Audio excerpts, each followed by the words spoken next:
Le mariage, c'est pas une affaire de gamins. Hein. Et c'est pourquoi on ne se marie pas. Deux, il y aura au moins deux témoins, un au moins de chaque côté. Pourquoi on veut les témoins? Pourquoi on signe les documents pour le côté moderne du mariage? Ou alors il y a cette cérémonie, n'est-ce pas, traditionnelle, où il y a des actes, des symboles. Pourquoi? Pour vous dire que ça ne va pas rester seulement, c'est pas une affaire seulement de deux personnes. Le mariage, c'est pour accomplir la volonté de Dieu. C'est quoi, à un moment donné, ce n'est pas ce que ta chair veut. Non. C'est pourquoi l'apôtre nous demande d'assujettir la chair.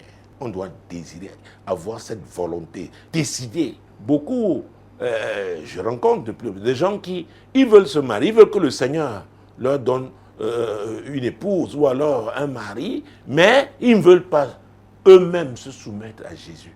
C'est insensé, ça n'a pas de sens. Commence par te soumettre à Jésus. Garde sa parole. Et le reste, il s'en chargera. Le mariage vient de Dieu.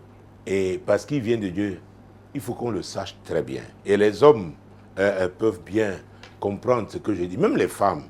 On peut apprécier un homme qui a beaucoup de qualités.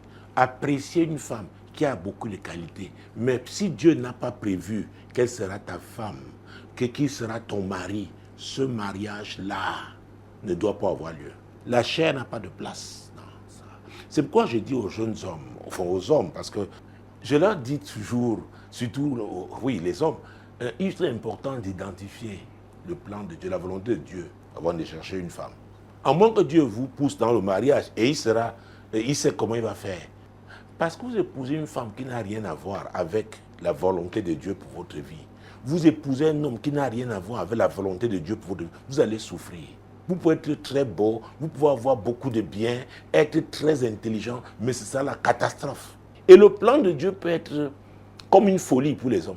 C'est pourquoi quand l'apôtre Paul, quand on lit Romains 12, 2 dans le premier courrier, quand il dit « Mon Dieu, mon roi », il parlait de renouveler l'intelligence. Et l'apôtre Jean demande de ne pas nous conformer au monde. Écoutez, j'ai vécu des grands mariages, j'ai vu où les gens ont dépensé, il y a eu tellement, on a importé du shampoing, il y a eu comme une sorte de cavalerie, il y a eu la fanfare, mais ça a été la catastrophe. Très beau pour la forme, pour quelques jours, mais parce que Amos 3.3 dit que deux personnes marchent-elles ensemble sans s'être accordées. On doit être d'accord par rapport à la vision divine. Oui, vous faites très attention quand on veut apprécier parfois les choix des autres. Pourquoi vraiment? Est-ce que c'est son genre?